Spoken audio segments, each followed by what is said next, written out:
How do you quantify the impact that online marketing has on offline sales? What can content marketers learn from Google? And how do you cover live events for maximum exposure? All that and more in This Week in Organic, episode number 27. This Week's in Organic. Live from London on thisweekinorganic.com. Broadcasting live on Blab, you're watching This Week in Organic, the weekly show that debates the ramifications of the latest SEO and content marketing news. Sign up to watch the next show live at thisweekinorganic.com. Hello and welcome, I'm David Bain, and each week I'll be joined by some knowledgeable, opinionated folks to discuss the latest happenings and anything that impacts organic traffic. And as for you in the live audience, get involved. Click on the Tell a Little Bird button, Tell Your Friends button on the top left-hand side to share the show with your own followers. And tell us what you think and what's being discussed in the comments section to the right-hand side as well. And I'll try and read out as many thoughts as I can. But let's find out more about today's guests, where they're from, and what's caught their attention this week. So starting off with James. Hi, everyone. My name's James Babington, and I'm the Technical Director at Creer. We're a full-service agency based here in the UK in Rugby. Lovely, thanks, James. And of the topics that we're going to discuss today, anything particular jump out for you at all? It does, yeah. I mean, we mainly work with sort of small to medium-sized and local campaigns as well as e-commerce. So I'm very keen to talk about the offline purchasing habits and attribution, along with the discussion around whether directories are still relevant in today's SEO toolbox. Yeah, marketing split out into offline marketing and digital marketing, and maybe it's converging back together into just marketing, or maybe just digital marketing now. We'll Absolutely. see how it goes. And also joining us today is Victor. Hi, Victor. Oh, hi. How are you? It's Victor Bernays, and I'm here in New York. And if I'm a little bit slow, it's because I'm trying to adjust to the British accents. I thought you were going to say it's the lag of time, actually, in between us. And my experience, I'm a small-time advertiser for my business. I've done some search engine advertising on Google, Bing. But I also have a lot of experience advertising. I've been a politician or would-be politician in New York, so I spent easily $250,000 putting ads on television, producing commercials, flats, what you would consider offline marketing, shaking hands with 4,000 people, knocking on doors. So I have that kind of experience. Wow, that's great. And it's always interesting to see, what we've done with that, and we can discuss how that impacts online as well. And that's part of the topics today. So very interesting indeed. Yeah, thanks for that. And finally, also joining us today was Chris. Hi, everyone. Hi, Chris Marr from Scotland here. So you've not only got the English accents, you've got the Scottish accents as well, across the board. So I'll try and speak as clearly as possible. Yeah, Chris Marr, based up here on the east coast of Scotland. Run a content marketing consultancy agency.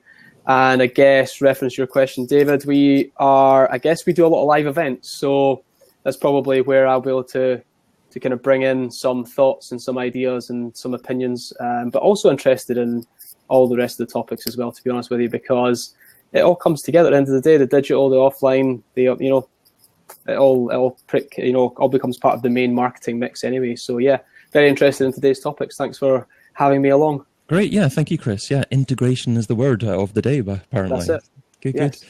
Well, topic number one is if you're an online retailer, can you afford not to participate in the Black Friday sales? And what can content marketers learn from the current Black Friday campaigns? So, Chris, what are some of your favorite Black Friday offers at the moment? Any caught your eye at all? I love Black Friday. Is great for the digital. The digital discounts you get on software that usually costs a few $100s, and you're getting ridiculous discounts on it, which is brilliant. It's fantastic. But I'm not really an offers kind of guy. I don't really do offers for clients. I don't really usually do offers or anything like that. It's not like a key interest of mine. I'm much more interested in the much more sort of longer term kind of marketing things, I guess. So offers aren't really my kind of bag, if you will. So I don't really get that fired up about it either. So when it comes to Black Friday, like today, a lot of my posts on Facebook were, don't buy anything today. So I was kind of like anti-Black Friday, but not in a way that it was kind of hateful or anything like that. Almost like, I think people get carried away with it a lot of the time. So from a content marketing perspective, actually, I would kind of be on the sort of reporting side of, how like a negative impact it could have perhaps on business. I think there's danger around all of these things when it comes so commercialized. So I don't know, from a content marketing perspective, I don't really see any real value there, other than the fact that you might be able to report or be able to create some sort of content on the success you've had around some competitions or some offers or some discounts or something like that. Other than that, it's just an offer that you're putting out into the world. So there's not really any content marketing value there, I don't think, anyway. But that's my perspective, I guess. No, that's a great perspective, and it's very easy to jump on the bandwagon and actually just try and do the same as everyone else. But as a business leader, you also need to step back and actually think, well, what impact is this going to have on my business over the long term as well? Yeah. And it's funny, actually, I got an email from Kelvin Newman at Brighton SEO just an hour ago or so, and he said sent an email out to everyone to say it's Black Friday, so we've doubled our prices. Yeah. So that was quite an interesting take on it. You're riding on the trend, but you're not actually succumbing yourself to the trend, as it were. So that's a bit of sense of humor around this is not a bad idea. Yeah, exactly. Yeah, James, what is your experience with regards to Black Friday? Well, I think Black Friday is still quite a relatively new term, and I think a lot of shoppers and people who are buying today are a little bit more skeptical, perhaps, than previous years. I mean, even just in the UK, yesterday evening, we have a program over here, Victor, called Watchdog, and they were actually shedding the spotlight on how a lot of big retail names are actually putting their prices up earlier in the year. And then discounting them sort of closer to the time. So I think that side of Black Friday and the actual kind of transparency over deals is a little bit more in the spotlight. So I think kind of people, the intended customers, consumers are a little bit more skeptical. Even myself, I'll confess I've bought a few things this morning, but that's just purely down to doing a little bit of sort of Christmas shopping. And I don't actually think I've actually been enticed in by any specific deals. I think if we're looking to work with our clients to help with marketing on Black Friday, I think the kind of more rounded, like percentage-based discounts perhaps could be a little bit more beneficial than having kind of like crossed out prices. So I think there's a lot of people having fun with it. You almost can't go, around kind of branded websites today on Black Friday and not see that kind of special offer. So it's still very much, I think, in a lot of people's faces when they're online, but I think people have to do a lot more, I think, to stand out today. As a customer, it certainly seems like it's you've got to be a little bit careful because a lot of big companies out there maybe lost lead with one or two products, but perhaps the rest of their offering, they actually increase the price slightly in the hope that along with the bargain deal, you're going to add one or two other items to your basket, and then maybe they will even actually be more profitable than they normally are. So it's an interesting strategy. But Amazon actually intrigued me with what they're doing, and they're offering for anyone who's a member of Amazon Prime, they're offering £3 not to get the delivery early. So they're thinking of customer service as well, and the overall experience with what they're delivering to try and ensure that everyone is happy and they don't actually upset people by perhaps not being able to deliver in time. So you've got to think about your whole customer experience as part of it as well, when it's not just getting as many customers initially in the door as possible. Victor, you're in the country that started it all. What have you got to say about it? Yeah, no, I was at a Thanksgiving dinner with a close friend of mine last night, and his brother-in-law, he lives for Black Friday, and he plans it out. And what I've noticed is that a lot of consumers now, they have a specific plan.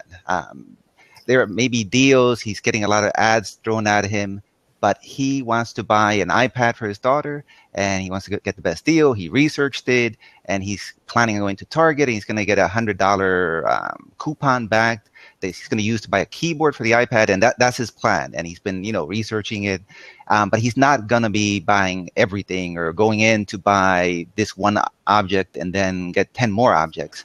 So I think that's the trend with consumers. They're being more directed to very specific plans when they go shopping. Some other consumers, like for me, for example, I've never had a TV. Well, last 10 years got rid of my television, so I don't see the Black Friday advertisements and all that coming at me, trying to encourage me to go out shopping. So it doesn't have that effect that it has on a regular consumer. For some shoppers who are offline, millennials, people don't have televisions, what I see is I go to specific websites. I go to some Android websites, and the Wirecutter is a website that reviews technology products, and I'm looking for specials there. But that's the extent of my research. I'm not seeing ads or things like that. Okay, so you buy something. It sounds like everyone is thinking of buying something if they had the intention of buying it to begin with, but they're not looking to buy something just for the sake of it. Perhaps not that we haven't got a fair representation of the average consumer on here, but that's our point of view. Obviously, Andy Halliday saying, oh, by the way, sorry, Victor, the first thing I should have said to you was Happy Thanksgiving. We don't particularly think of that in this country. Hopefully you had a nice evening last night, anyway. Yeah. But Andy Halliday saying in the chat, organic won't help on the day. You have to do other marketing to drive customers, email, affiliate, pay-per-click, direct. It must be a very interesting ride for pay-per-click advertising, to wonder if you're going to actually even be breaking even, to see what happens with the cost per click for everything. And that certainly, shouldn't be your sole focus. If you're only driving traffic that way, then your profitability isn't going to be that great, I guess. But perhaps beyond the remit of this current conversation. So let's wander to the second topic, which is Google AdWords is actually trying to quantify the impact that online advertising has on offline purchasing habits. But is it really possible to actually accurately attribute online marketing activities to offline sales? James, maybe first, do you have any clients or talk to anyone who are trying to attribute traffic that comes in the door of a shop or comes in over the telephone or some other method to actually pinpoint a particular online activity that actually impacted that? We do, and it's actually surprisingly more and more common among a lot of our clients. It doesn't matter how big they are or what industry they're within. They'd like to have real transparency over exactly where their customers are coming from.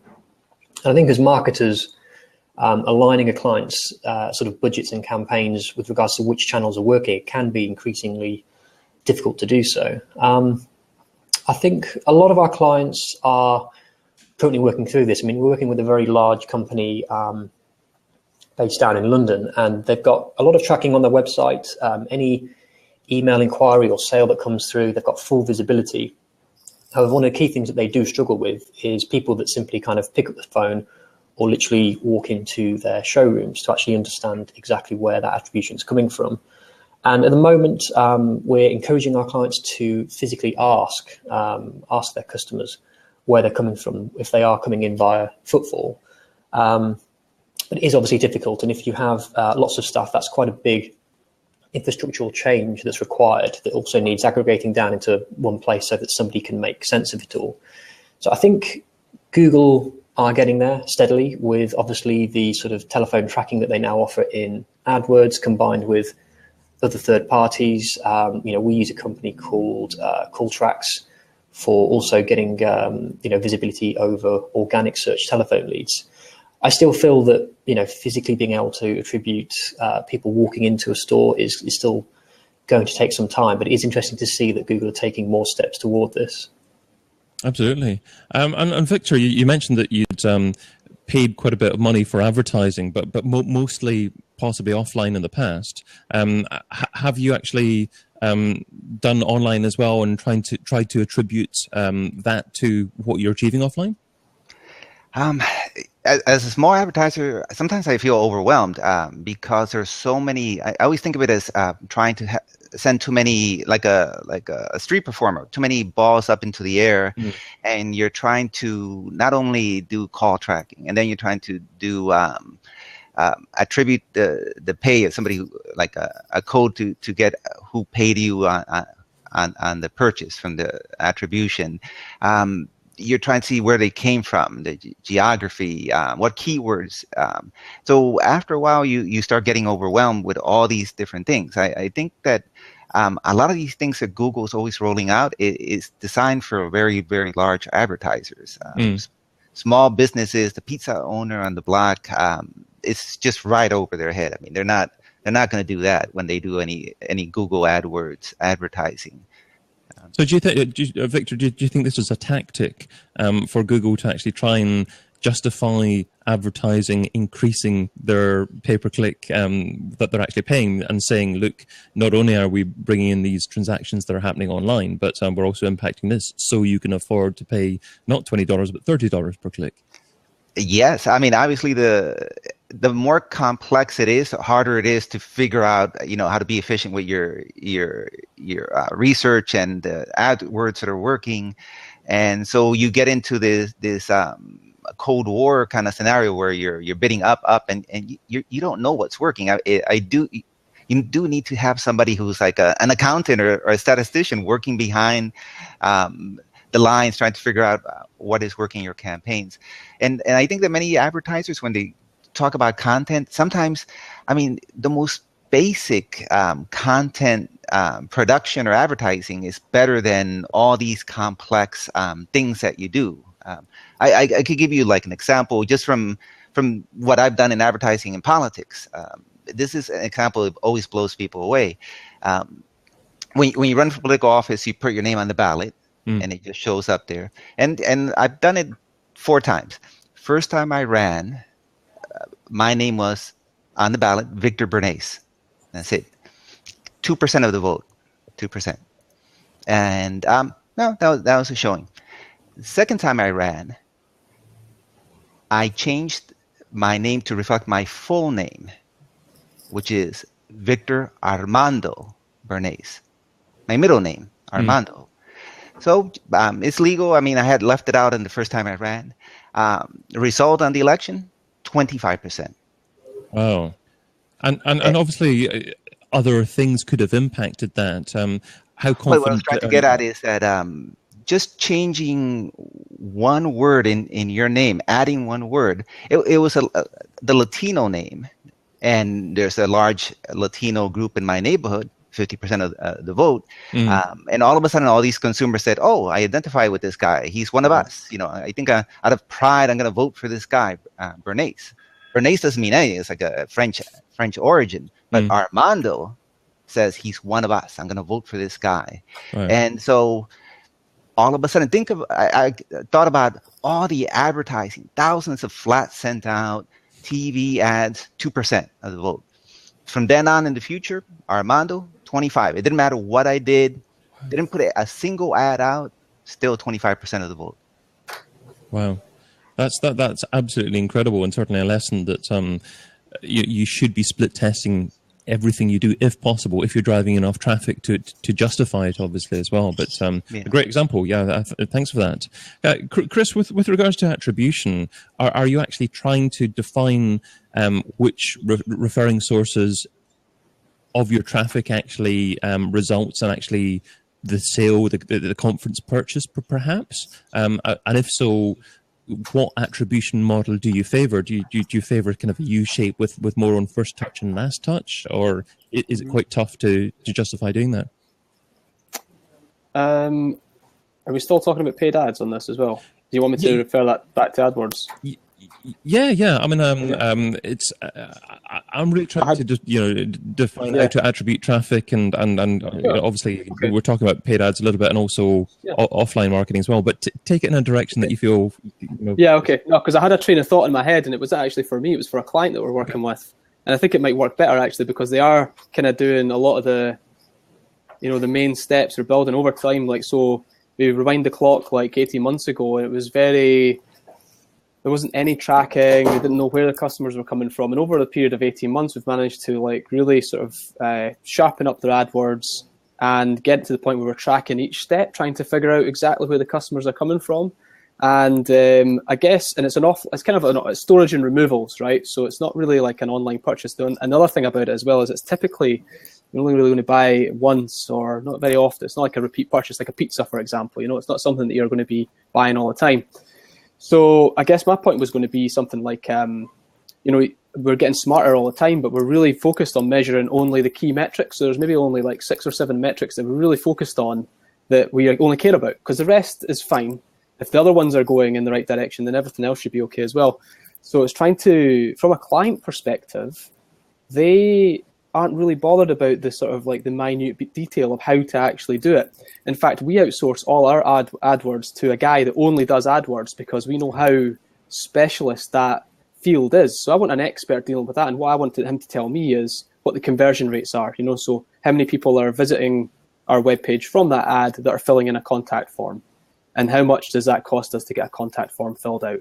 After that, it's up to the company now to make sure they make the sale, put the person into the CRM, and can be equated to a sale.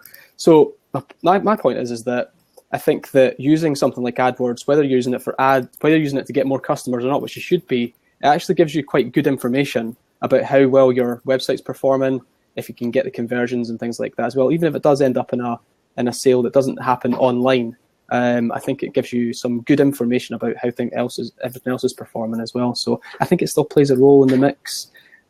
We've got a content strategy at the back of all of that as well, and I think it's helping us drive our cost per click down and our conversion rates down because we've got the content there that's really improving the website. So I don't know. I think they have to have this integrated mix, and if your clients have got the budget to do it, then I think it's worth getting an expert in or doing it yourself or whatever you need to do to find out what the opportunity is online for driving more traffic to your website. Chris, you mentioned that many clients aren't interested in finding out about things like what's happening with AdWords and how does it work. Is that a mistake, do you think, or do you think it's the right thing that they shouldn't be focusing on that? They should be focusing on their own business? Well, it depends.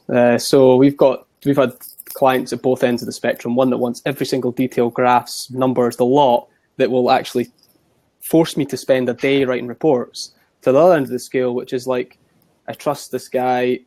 We know that everything's happening. We know it's not going to happen overnight. We know that it's going to, and two ends of the scale, like entirely. And I don't think it's wrong because the managing director of the company that I'm kind of got in my head just now, he's running the business. He's got he's got people to go see and do and all that. He's not a marketer. That's why he hired us to be the marketing people. And then other people kind of, I don't know what the balance. Somewhere in the middle probably is the answer. But even me as a business owner, something functional, I don't want to know about it. I just want it done, and I want to know if it worked or not and how well it's working. That's it. Did it get us a customer today? Great, or whatever.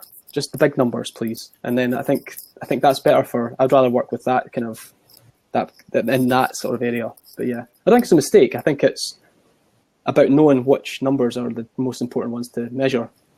Chris is asking a good question in the chat, and I'm going to fire that at James, James to be preferred, James. So that's, at what point does the confidence we get with data become potentially damaging to our efforts? What do you think of that one, James? So I think if I understand correctly what Chris is asking, it's a case of if the information that we're learning, obviously through this attribution, actually, I'm not sure I fully actually understand the question. Sorry, Chris. Well, what point of the confidence we get the data? Possibly, I mean, maybe he's thinking about situations where the clients actually focus too much on the data, or maybe actually he's talking about some campaigns which are just led by data rather than actually common sense and a bit of intuition about the market yourself personally. But maybe you're taking it that way. Do you see too many marketers maybe relying on what the data says rather than actually a bit of common sense and looking into the market themselves? Or is it the other way around, not enough data being looked at? I mean, I can relate to what Chris was just saying a moment ago. We also have clients who want to get very, very granular with the detail, and they can be so hung up on organic rankings or paid search visibility that they get lost in the data. And I think as marketers, the attribution modeling that obviously Google are trying to do, and to come back to your earlier point, David, it's obviously to do with people wanting to spend more money with AdWords, having that trust in the service. You do still have to take a level of common sense, as you were saying, with regards to the other factors, because even if we could literally, tag human beings in the same way we do pets, and we can work out when they're going in and out of stores exactly, there's still lots of other aspects to the marketing that the data just simply won't show us. So I still think it has to be taken with a pinch of salt and looked at with the wider common sense aspect of it. I agree. Yeah, absolutely. It's not just about the volume of data, it's about how you interpret that. And yeah. Well, third topic is Google seem to be doing a great job with their content marketing. We've seen their Google Doodle, for example, on a regular basis, but now they're starting to step things up with their Star Wars experience. So what can content marketers in general learn from Google? Victor, have you had an opportunity to check out what Google have been up to with their Star Wars site?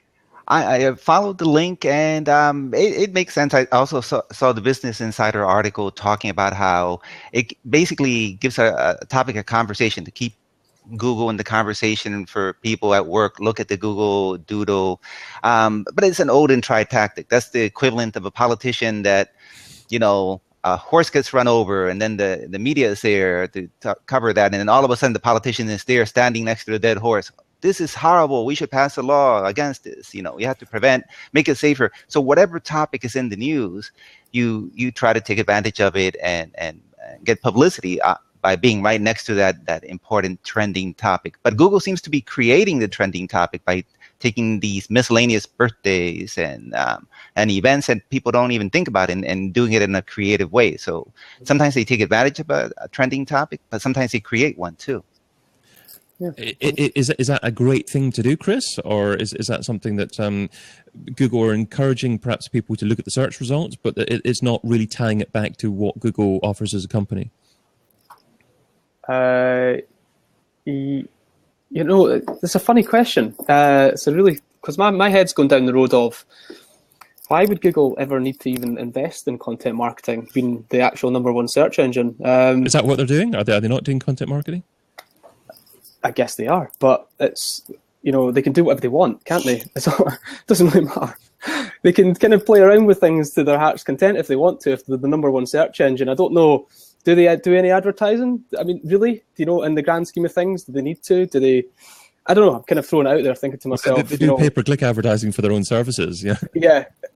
They don't have to pay for, do you know what I mean? They are the thing that we use every day. I don't know what to say. It's like trying to break down Coca-Cola's content marketing strategy, isn't it? It's like, I don't really have an opinion on it, really, to be honest. I think they are doing content marketing, but they're doing it in a way that's trying to create interest or entertain, isn't it? It's not. It's more, and is it to stay relevant, maybe? I don't know. But is that not a good lesson for other content marketers out there? Perhaps they try and too soon tie back their content to precisely what their product is, and perhaps they need to just build a conversation, and then people will find out about what they do naturally from that. It depends what your philosophy is around content marketing, I guess, because there's a couple of different strategies, isn't there? You could do one which is really focused around helping your customers to make an educated buying decision, or you can create content marketing that's sort of entertains and creates an emotional connection. You've got to have a bit of both, I guess. So, I don't know. See, for small businesses, I think it's more about getting somewhere in the middle in there. It's about creating content that's kind of indirectly or directly related to what you do, but doing it in a sort of lighter-hearted or having some sort of personality about it. Because you really do, with small businesses, it's about how can I get the most value out of the time that I'm spending doing the thing that I'm doing, because resources are tight. And getting people to do content marketing in the first place is quite difficult anyway, because it doesn't look like there's a direct impact on the business. So I think what we could probably learn from Google is that it's okay to have fun, I guess, with your content marketing. But the thing is, Google is totally related. It doesn't matter what they do. It's related. Even the Google Doodle is like on their homepage. Chris, one point you made, if I may, is the emotional point. Most of this content is so that it's not to sell a product, I think, or expand they are a monopoly virtually when you Google something, but they want to make us like Google as a person, make us smile when we see the doodle. And I mean, you could say that they're just doing it for fun, but it might have more mischievous reasons. I mean, Google, it might be afraid that in the European Union, you're going to go after them and try to shut them down with all the complaints in the company in Europe. So it's sort of like preemptively trying to make everybody in Europe or in the United States like them. Think of them as a person rather than a big, giant, monolithic corporation. The more likable you are, the less likely it is you'll have antitrust actions, or you can get consumers to call in their elected officials. So it might be part of that kind of strategy, a long-term strategy on being likable to the consumers. That's a good point, yeah. We've got Chris Green sharing a video link. Chris, I hope you're not trying to encourage everyone here to actually move away to somewhere else and that this isn't interesting for you. Maybe you can actually summarize what the video is about. Watch it after, okay. James, what's your thoughts on this one here? Are Google doing the right thing? Are they actually consciously trying to implement a content marketing campaign, or are they just having a bit of fun and not even thinking about how people perceive them as a brand? I think it's probably all of the above. I mean, one of the great things with Google is they don't necessarily tend to tie themselves to one particular medium. Obviously, everything that they kind of tend to do is typically online with their content marketing, but they just use the full spectrum of what's available and what's relevant and what they think people want to see. I think a lot of the time, marketers work with their clients to market content associated to their products or services. And I think one bit of inspiration I have taken from Google is that it doesn't necessarily have to be to do with what you do. In a way, Google has, zero relation to Star Wars, yet they have tied themselves quite closely with it, because obviously we saw the Easter egg that they released a few days ago, but there are other countless things that you can do with Star Wars, like sign in and choose whether you're the light side or the dark side, and then have a sort of themed Google experience around the interface. And for me, as a user of Google, perhaps albeit a power user, I quite like to see what I tune in to see what the next kind of key thing is that they're doing, that they're innovating. And as a marketer, it's their originality. And yes, they probably do have very large budgets and floors of people sat around thinking these things up, but it's almost a case of, I see it as kind of go big or go home. If they were doing the Star Wars thing on a very small scale or really simple, people wouldn't really be sharing it and being engaged in it and wouldn't be in awe of it. And, I've seen countless bits of content marketed even recently where people are just doing something someone else has already done, but perhaps not to as good a level, and it doesn't quite have that same impact. And I think what Google do is when they do something like what they've done with the Star Wars Easter egg, they do it properly. And that's the kind of, I think, the key inspiration that I take from what they do. Yeah, I mean, you said Easter egg a couple of times there, and maybe they think that their brand is a bit too techy and stuffy, and most people don't have any feelings towards it. And these little Easter eggs, like when they actually started the website abc.xyz, and if you go into the source code of there, you find links in there that aren't the general public probably wouldn't be aware of, and that's their sense of humor. So it's their way of hopefully softening up their brand, possibly, or it's maybe just a bit of fun. Sorry, Chris, I thought you were just about to say something there, but I was going to just say, isn't this just their brand? Yeah. This is just what they do, isn't it? It's their unique selling proposition, or whatever you want to call it. It's their thing that they do. They just do it. It's the thing they've always done. Yeah. So it's their persona. Exactly. It's their personality. It's the thing they do. So it's cool. It's awesome, actually. I think I love it how they do it. I wonder if it's just marketers that talk about it. Just throwing that out there. Let's not get into that discussion. Maybe we should stop talking about that. So coming up, we're going to be talking about whether web directories still matter, how you cover live events for maximum exposure, and how you do quote content marketing effectively. But first of all, just thanks to people participating in the comments there. Again, I'll keep on trying to read it out. Chris was on last week's episode that we recorded live at the Digital Marketing Show, so good to see you there. And Andy was on previous episode as well, so good to see you guys back there. So keep it up there. But moving on to the next topic, which is Yahoo announced back in 2014 that it would slowly kill its directory, and now it's finally happened. They started redirecting it section by section, but now dir.yahoo.com redirects to abaco@smallbusiness.com. But how important are web directories nowadays? Is it still worthwhile getting links from them, or are they just not so important moving into 2016? Victor, shall we start you off on this one? What are your initial thoughts on this one? I think Google and its ever expanding takeover of the universe is making web directories irrelevant little by little. And so it's this battle between Google. When you do a search for an airline ticket, and you can go either to Kayak or Expedia, and now Google gives you search results for that too, and they have their own search engine for that. They're expanding into everything. So eventually, even directories become not as worthwhile to go and link up.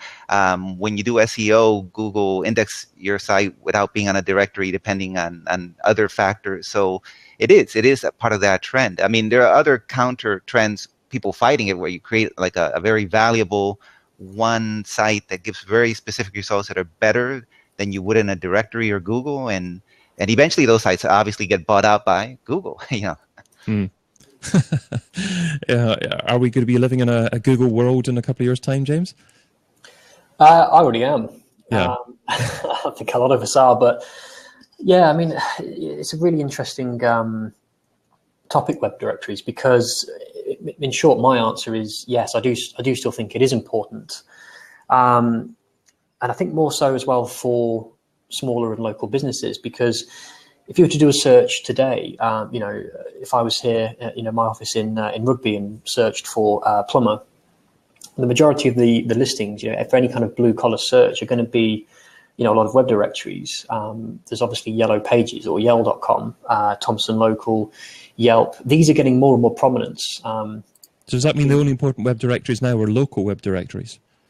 Possibly, yeah. I mean, don't get me wrong. I know sort of 5-6 years ago, one of the key, just general SEO tactics, along with building links, was building links on directories. And I think that whole side of, directories for the sake of it are completely irrelevant. For me, it's worthwhile getting on the key directories. There's a term, I can't remember who coined it, called barnacle SEO, whereby you add your website, your business presence, and optimize it thoroughly on all the search engines, so that not only when you do a search for the brand name, that whole first page of the search results are you on each of those directories with reviews, ratings, and it shows a little bit of brand authority and relevance. And, we shouldn't forget that websites like Yell.com or Yelp or TripAdvisor have got a big customer base, and people do use them. They might not be flipping through a Yellow Pages phone book anymore, but a lot of people do still look for local businesses, tradesmen on these directories. So it can be just as important to ensure that a customer is listed correctly with good photos and calls to action just as equally as a website, I think. Yeah, no, a lot of good points there. I'm sure it depends on your business as well. Victor said that Google are taking over the world, but I mean, Google are controlling obviously what it displays in its search results, and if it decides that it wants to display TripAdvisor and maybe review sites prominently in relation to a brand, then obviously that should be the focus in terms of where else you want to actually talk positively about your brand online, and that if it's deciding not to actually list website directories anywhere near its top 10 pages, then it becomes fairly worthless to actually get a listing in there, I guess. Sure. Chris, you were nodding away when I think James said something like, it was completely irrelevant or worthless now. Did you spend any time in website directories? Not really. I mean, we've had quite a mixed experience with this. We've done a lot with citations, like name, address, phone number, that sort of stuff, and that's been quite good for one of our clients' websites. We've built a lot of stuff around that, so it's not the same thing really, but it's similar sort of in tactic, I guess. But we have, you mentioned sort of like it depends on the type of business you're in. It also depends massively on the competition in Google and search. So I'll give you an example of this. We had a client who was a Yell premium customer. Our organic search for our own web property was actually ranking higher than Yell.com's results in search, right? So we decided to scrap our premium account with Yell because it wasn't performing for us, right? Also, you've got to think about the buying process as well. When people are in Yell, they're at a different part of the buying process than they are when they're on your website, or typically can be. So we basically have seen it from lots of different angles. And one of the angles that's been very relevant for us recently is the fact that it wasn't working. For our company, for the company we were working for, and it was specifically to do with the organic competition that was, there for us. We were ranking higher for the search terms that we wanted to be found for, that we were trying to be found for using Yell. Our web pages were actually ranking higher than the directories were. And it referenced what James was saying as well. It depends on the type of company you're in. We work with roofing company as well. It's very similar in that typically a roofing company or removals or a storage company would be found in directories first before they'd be found on their own websites. But because there's no one really in that space doing really, really good organic content marketing stuff, there's not a lot of competition there. So I think you can actually own that space organically without being on these listings. I think Google are doing a better job now at knowing what the brand website is. Yeah. As long as you do half decent optimization job on your own website, then it should be ranking you number one for your brand. You're doing a pretty bad job if you're not, obviously. Yeah. So it's ranking for when someone doesn't know what your brand is. That's obviously the trick. And that's where the directories come in. But I guess it really just depends on, there's quite a few variables in there, competition with you and your competitors and of the directories and how people are buying from you as well. So, I mean, if you've got a Yell directory and your website's on there and you happen to get phone calls from it and you're making sales, then why would you stop it? It just wouldn't make any sense. You'd probably put more money into it if you could. Same token being if you're spending 15 grand a year on Yell.com and it's not actually bringing in any sales or any traffic to your website, then you get rid of it. So yeah. The key is if it's driving traffic as well. I mean, if it helps with SEO, great, but you wouldn't do it just for that, like you maybe would have done 7 years ago or so.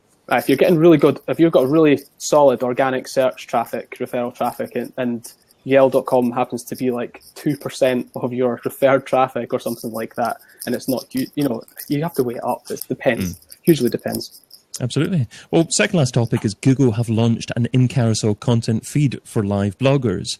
This is only in private beta at the moment, but it could be a great opportunity for some bloggers to get featured prominently in search results. So, James, have you blogged or microblogged from live events? And if so, do you see that as being actually quite a good way to actually reach new people and be quite effective with your organic marketing in the future? I think it can be quite effective, but I'm more of I'm quite sort of embedded with Twitter personally. If I'm at a conference, at an event, I think Twitter have kind of got it down so well, and plus with the other third-party applications to actually see what's going on via the kind of hashtag, method. Other events like when, Apple do their big launches, that's when I tend to kind of actually see what's going on in the search results. So I do think Google are obviously trying to get a little bit closer to the tech space that does seem to be dominated by other services like Twitter. So, yeah, it is an interesting step forward. And I was just doing a little bit of research on it earlier and noticed that it obviously requires a little bit of structured data to make it work. But I do feel it could bring, live events much more closely together with people who are there and also launch, bloggers who are doing a really great job in writing up for those that aren't there. I guess it depends probably on the trustworthiness of your domain for the topic that's being talked about as well, because the websites that are Google are testing for this particular service at the moment are newspaper-type sites. So I would say it's unlikely that they're going to accept quotes, comments from just anyone in relation to a current live event. Oh, of course. I mean, if you think about it, Google have tried authorship seniority, if you like, with Google Plus. They previously included authorship in the search results, and as we know, they eventually kind of took it away. And quite how they gauge those credentials. I'm sure they've obviously already got an algorithm running with regards to domain authority, whether they are identifying at the moment the blogger, their kind of following or what their own authority is. It's a very good question, because I think that's quite key in ensuring that the quality results do appear correctly.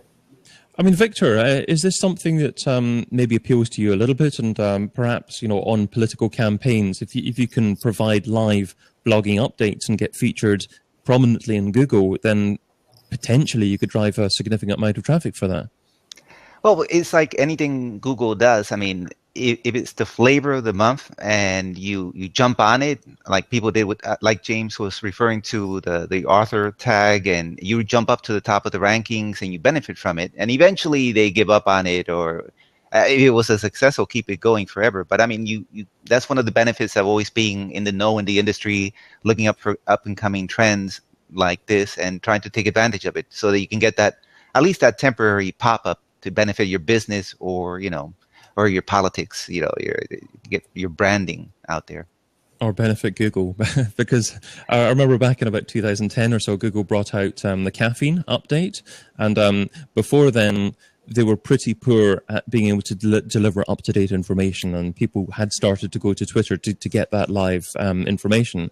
And I reckon, part of this is obviously Google have to be very careful to ensure that they are delivering the most relevant up-to-date results to the people using their service as well. But Chris, as a content marketer, is live blogging and getting featured at the top of Google for those live updates something that you may excite you and you may talk to clients about, or is it not something that's going to be on your radar really? I don't know much about it, but no, I don't think so. The number one reason is because, let me think about this for a second. Live broadcasting, right, is pretty easy to do these days, and a lot of people are doing it on their mobile phones with Periscope and things like that. Usually when you're at a live event, you're there to engage in the wider conversation around the whole event, right? So I think for me, for the stuff that we're doing in content and also in the live events that we're doing, we're really trying to capture the conversation from the people that are there, right? How much people can participate from the outside in, I don't know. I know that you can obviously join the hashtag on Twitter. Twitter's great at that. That's one of the things that wins. We had a Twitter wall at our last conference, and it was amazing, the amount of conversations that were going on, how it just by having a slightly competitive edge, for everybody, like giving them some reason to tweet, just excelled the whole thing. It was amazing. So you've got to get everybody involved in the conversation. As soon as you try to put it somewhere else, like Google, I don't know, it seems a bit detached from the actual conference or the actual live event itself. And naturally, if you can engage everybody within the conversation in the event, and you can give them some sort of platform to get to get the conversation out there, like Twitter, for example. Yeah. And it's really easy for people to get involved in that conversation as too. So I don't see the benefit really. I mean, maybe you could encourage people to actually live blog on their own blogs. Yeah, and that would be perhaps more advantageous for you rather than actually people live blogging on Twitter, microblogging. You can do that anyway.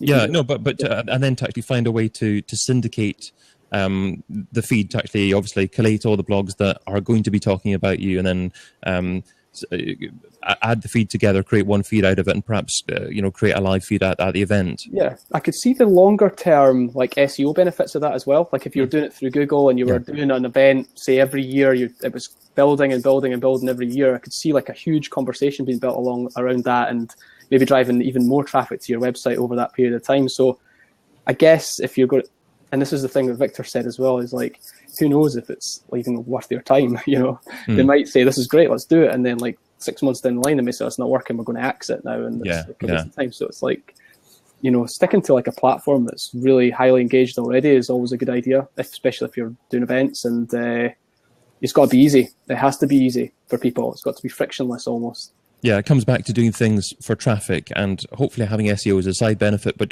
not doing things just from... Yeah, but live events is massively about the community and the culture around that and the conversation that's taking place. So like you don't want to risk that. That is probably the ticket sales, the traffic is fine, but see when people are there, the magic is in the room. That's what you really need to kind of you need to pull that out somehow. I think that's important. You don't want to waste that by trying to get more traffic or doing something else. Yeah, good point. Everyone UK saying, didn't Twitter go into partnership with Google to display tweets in the SERPs? Will that not be a conflict of interest? Yeah, yes, they did. And I guess it will be up to the lawyer to define conflict of interest. Yeah. It's, people are in business with and have multiple different relationships there. So we are seeing Twitter more prominently now, certainly, and that is assisting Google display live results. But I reckon we should move on to the last topic, which is this week UK apprentice candidate Gary Poulton gifted us with an interesting quote. He left a sour taste in the client's eye. I'm sure it wasn't as intended, but it certainly made him infamous on social media. But it brings us the important point that many marketers often share quotes as a significant part of their content strategy. So is actually sharing quotes a good use of resources? And if so, how do you actually quote content marketing effectively? Or is other forms of actually producing content more effective for your business? Maybe original content better? So I reckon we should come to Chris, this one first of all. So I'm just trying to get over that quote. I think making sure the quote's like accurate first of all is probably a good idea. Yes, I think it works, right? It works on certain platforms. Like Instagram has proven that sharing, quote images and things like that, if that's what you're referring to, that works really well on Instagram, like really well. I mean, there's people that have made huge success in building up their audience there using quotes. Totally shareable. And if you get it right, it can completely resonate with your audience as well. So it can work as part of the mix. I think you can overdo it, I think. And I think I get fed up with it. I like them, but I get hugely fed up with it on Facebook and especially LinkedIn as well. But it works really well on something like Instagram if you get it right and it resonates with your audience. Like I said, so is it wrong just to do that on Instagram? Do you need to mix it up with other things on there? Absolutely, yeah. You've got to. It's like everything. I think you need to have a bit of mix, especially personality. So, for example, like the two things I'll add to this, and then I could move on, is that you can either quote someone else's. We've got a challenge with your connection, I'm afraid, Chris, at the moment. You're going on to audio only at the moment. Maybe can you still hear us, Chris? I can hear you. You can't hear me? Okay, I can hear you fine now. You've just gone into audio only, actually. So if you'd like to carry on your 2 points that you were going to make. Sorry, the internet's gone a bit funny. Two points I was going to make. I've seen people do transition from using other people's quotes to using more of their own quotes because maybe they've published a couple of books or they've got some sort of authority out there in content. So I think it works in general. I just think you have to make sure that it's for your audience, it's right for your audience, and you mix it up with maybe your own quotes and a bit of personality as well. It just works. I don't know, they're just massively shareable. So, and that's the power of the internet, isn't it? But the important point, by the sound of it, you were making is that don't have that as your sole content focus. You need to be subtle with it, and perhaps just every so often sharing a quote. Yeah, I think it could get boring very quickly. Yeah, a lot of people do it. Victor, I saw you smiling away with a couple of points that Chris was making there. Have people quoted you, or do you actually try and share quotes online as well? No, I totally agree with what Chris is saying. I mean, if you always try to jump on a quote or something like that, it looks mechanical and artificial. It really has to speak to your soul or the brand, the soul of the brand. So, I mean, if you connect on something, it can be an amazing viral marketing result. The last time, about 2 weeks ago, I quoted something. It wasn't trying to advertise, but I heard the Republican debate, and Marco Rubio basically said we shouldn't have philosophy majors. We should have more builders and people who work with their hands. And so I went on Twitter and I was like, well, I'm a Cuban philosophy major and I'm insulted, and then there was a whole thing on Twitter with philosophy majors making fun of this presidential candidate that was saying philosophy majors don't make money, that they're useless. And so if it speaks to you, you do feel you want to get into that conversation. And the same thing with the brands. If it's something that's related and intrinsic to the brand, then go for it, and you might get a great result. But if you're just trying to find something funny and always it looks artificial, it doesn't work. So I agree with Chris. Okay, thank you. And James, should a brand only share a quote that it has direct interest revolving, or is it okay to actually share any kind of quote, if it provokes some kind of funny conversation? Yeah, it really is quite a good topic. I mean, I agree with what Chris was saying. It does need to be used sparingly, in moderation, and in the right way.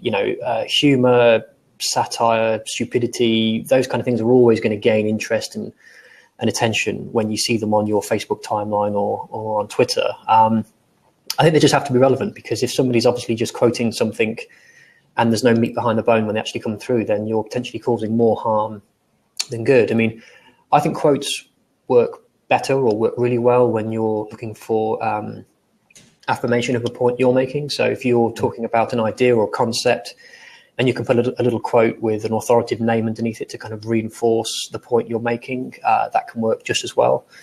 I see that all the time on blog posts or at conference talks where people are using other people's quotes to reinforce an idea that they're suggesting. But I think we'll continue to to see it as long as quotes are relevant and eye-catching. People are always going to be drawn to them. In the same way that we see people doing their own take on John Lewis's Man with the Telescope advert. In a way, it's the same thing. People are quoting the activity that somebody else is doing. So I think it comes in many forms and is part of that humour. I was handed an iPad yesterday and somebody played me Lidl's version of the John Lewis advert. I don't know if you guys have seen it. I've seen a few versions. I don't think I've seen that one. No. Yeah, I don't know. Have you seen it, Victor, over in the... No, actually. I don't have a TV. Maybe it's been running too much on TV. Yeah, no, you're not. I wouldn't say you're missing anything, but but I think it is just interesting how people use quotes. I think as long as it's done tastefully and it has impact behind it, then we'll continue to see it and it can work well. I think it's a lovely point you made, actually, incorporating quotes as part of what you're already talking about. You can do things like maybe embedding tweets within a piece of content that you're producing. And of course, you have different types of learners as well. You have visual learners, people that love reading a lot of text as well. And perhaps actually you can use a quote or some imagery to actually emphasize what you were actually talking about in a previous piece of text as well. Yeah.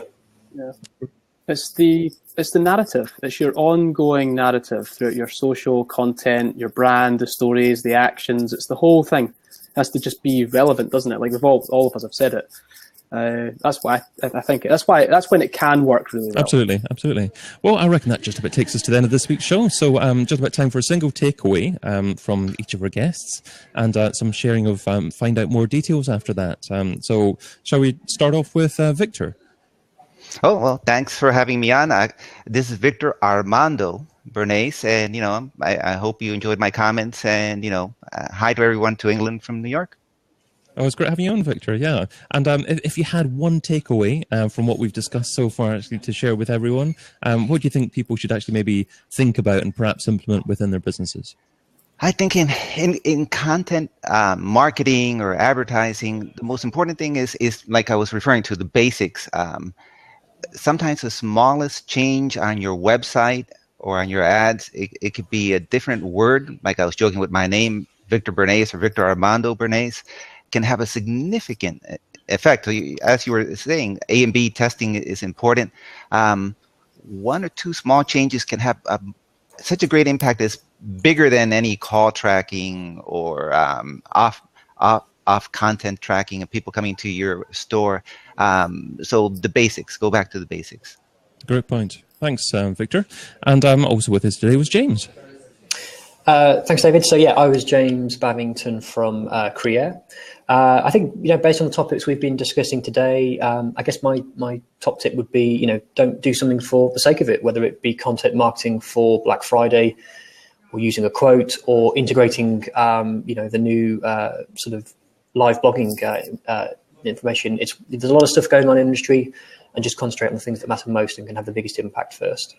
Great advice. Don't be a sheep. Perhaps you can actually use what's going on to your advantage and actually go in a slightly different direction. Still latching onto it slightly, but not following the crowd. So thank you for being with us, James. Lots of value there. Thanks. Thank you. And also with us was Chris. Yeah, thanks very much for having me, guys. Nice to meet both James and Victor as well, and have a chat with you about all things content marketing.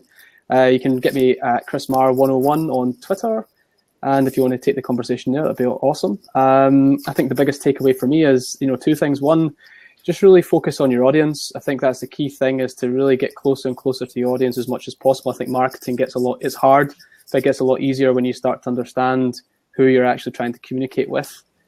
And then on top of that, just make sure that whatever you do is relevant to them, and also, be yourself as well. Like, make sure you've got your own personality in there, and don't be afraid to do something a little bit different that, makes you feel like you're trying to embrace your own personality as well. Great, thanks, Chris. Yeah, I like the fact that you used communicate with, and it's a conversation rather than actually communicate to, which other brands are still a bit too guilty of doing.